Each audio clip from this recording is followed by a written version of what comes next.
Hello guys, welcome to my at cook channel. আজকে আমরা নিয়ে চলে এসেছি ডিমের ভাপা রেসিপি। ডিমের ভাপা রেসিপি এতটাই সুস্বাদু হয় খেতে, অনেকেই এটা খেতে পছন্দ করেন এবং অনেকের এটা ফেভারিট একটা খাবার। আজকের এই ডিমের ভাপা রেসিপি কম উপকরণ এবং কম সময়ের মধ্যে রান্না করে নেব। শুরু করে নেওয়া যাক এই রেসিপি। সর্বপ্রথম এখানে আমি 6টা থেকে 7টা ডিম নিয়ে নিয়েছি। ডিমগুলোর মধ্যে এবার জল দিয়ে ডিমটাকে আমরা সিদ্ধ করে নেব ভালোভাবে, যাতে ডিমগুলো খোসা ছাড়ানোর সময় কোনো রকম নষ্ট না হয়ে যায়। এখানে আমি জলটা পুরোপুরি ডিমটার উপর অবধি দিচ্ছি, তাহলে ডিমটা সিদ্ধ ভালোভাবে হবে এবং ডিমের খোসা ছাড়ানোর সময় কোনো রকম প্রবলেম হবে না। এবার আমি গ্যাসটাকে অন করে ডিমটাকে সিদ্ধ করে নিই। ডিমটা 10 মিনিটের মতো সময় লাগবে সিদ্ধ হয়ে যেতে। তার মধ্যে আমি এখানে এর সর্ষে বাটাটা রেডি করে নিয়ে নিলাম। আমি 2 চা চামচ সর্ষে, কালো সর্ষে এবং 4 চা চামচ এখানে সাদা সর্ষে নিয়েছি। পোস্ত নিয়ে নিলাম 1.5 চা চামচ পরিমাণে। আপনারা চাইলে পোস্তটার পরিমাণটা বেশি করে দিতে পারেন। এবং এই পর্যায়ে আমি জল দিয়ে একটু ভিজিয়ে রাখবো 2 থেকে 3 মিনিট অবধি। যতটা আমাদের ডিম সিদ্ধ হতে টাইম লাগবে ততটা আমরা এখানে ভিজিয়ে রাখবো, কারণ সর্ষেটা একটু নরম হয়ে গেলে ভালোভাবে ব্লেন্ড করতে সুবিধা হয়। ভালোভাবে জলের সঙ্গে এটাকে মিক্স করে নিয়ে এবার আমি রেস্টে রাখছি প্রায় 3 থেকে 4-5 মিনিট। 3 থেকে 4-5 মিনিট রেস্টে রাখা হয়ে গেছে। এবার আমি এটাকে ব্লেন্ডারে দিয়ে ব্লেন্ড করে নেব ভালোভাবে, একটা পেস্ট স্মুথলি বানিয়ে ফেলবো। জল সমেতই আমি এখানে সর্ষে পোস্ত দিয়ে দিলাম। ঝালের জন্য 2টো কাঁচা লঙ্কা দিচ্ছি এবং এখানে আমি স্বাদ পরিমাণে নুন দিয়ে দিলাম, যাতে সর্ষের মধ্যে নুনটা ভালোভাবে অ্যাবজর্ব হয়। এই পর্যায়ে আমি 1 চা চামচ চিনিও দিয়ে দিলাম, যাতে সর্ষের তেতো ভাবটা কম হয় তার জন্য। এবং এখানে আমি নিয়ে নিলাম এই 1 বাটি টক দই। 1 বাটি টক দইটা আমি পুরোটাই এর মধ্যে দিচ্ছি। আপনারা চাইলে কম ব্যবহার করতে পারেন যদি আপনাদের বেশি টক দই না পছন্দ হয়।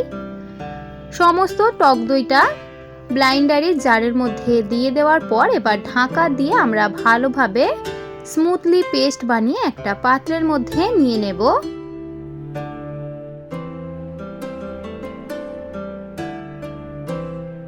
দেখুন এখানে আমি এই বাটিটার মধ্যে সর্ষে পোস্ত কাঁচা লঙ্কা এর পেস্টটা আমি এখানে নিয়ে নিয়েছি। এবার আমরা এটাকে সাইডে রেখে ডিমটা সিদ্ধ হয়েছে নাকি সেটাকে একটু চেক করে নিই। এখানে আমাদের মশলাটা পুরোপুরি রেডি। এবার ডিমটা সেদ্ধ হয়েছে কিনা দেখে নেওয়া যাক। প্রায় 9 থেকে 10 মিনিট ফুটিয়ে নেওয়ার পর একটাও কিন্তু ডিম ফেটে যায়নি, আপনারা দেখতেই পাচ্ছেন। এই পর্যায়ে আমি এবার গ্যাসটাকে অফ করে ঠান্ডা জলের মধ্যে ডিমটাকে রেখে ডিমটা ভালোভাবে খোসাগুলো ছাড়িয়ে নেব। সমস্ত ডিম আমি এখানে খোসা ছাড়িয়ে নিয়েছি। এবার আমি ডিমগুলোর মধ্যে একটু গায়ে চিড়ে চিড়ে দেব, কারণ ডিমের ভাপা করতে গেলে ডিমগুলোর মধ্যে সর্ষের যাতে ফ্লেভারটা ঢোকে তার জন্য এখানে আমি এরকম নাইফ দিয়ে হালকা হালকা কেটে দিচ্ছি। এভাবে করে সমস্ত ডিমের মধ্যে আমরা দাগ দিয়ে দেব, যাতে ডিমগুলো খেতে খুবই সুস্বাদু লাগে।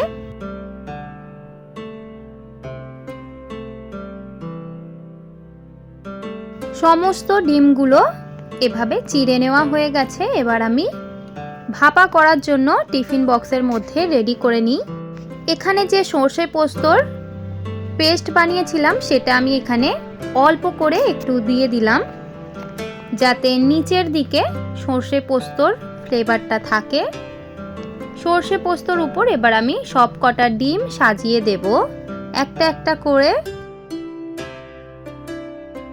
সব কটা ডিম দিয়ে দেওয়ার পর এখানে আমি সমস্ত সর্ষের পেস্টটা ডিমগুলোর উপরে ছড়িয়ে দেব, যাতে ডিমগুলোর মধ্যে সর্ষের ভাব থাকে।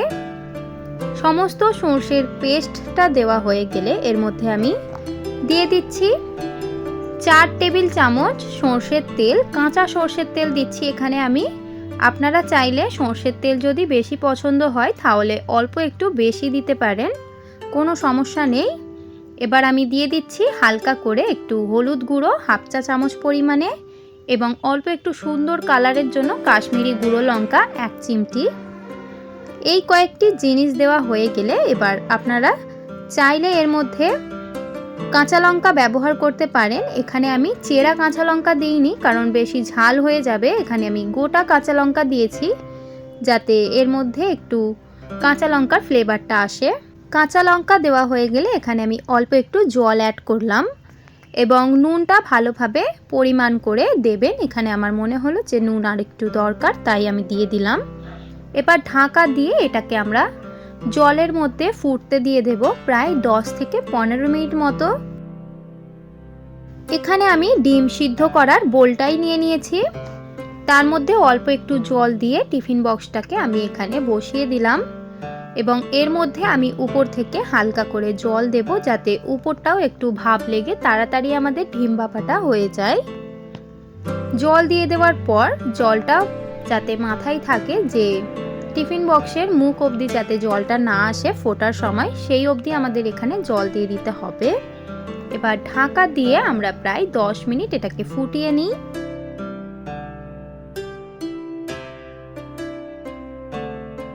পুরোপুরি 10 থেকে 15 মিনিট হয়ে যাওয়ার পর এখানে আমি ঢাকাটাকে খুলে নিলাম। এই পর্যায়ে আমাদের একটু টিফিন বক্সটা নাড়িয়ে দেখে নিতে হবে যে সর্ষেটা ঘন হয়ে এসছে নাকি।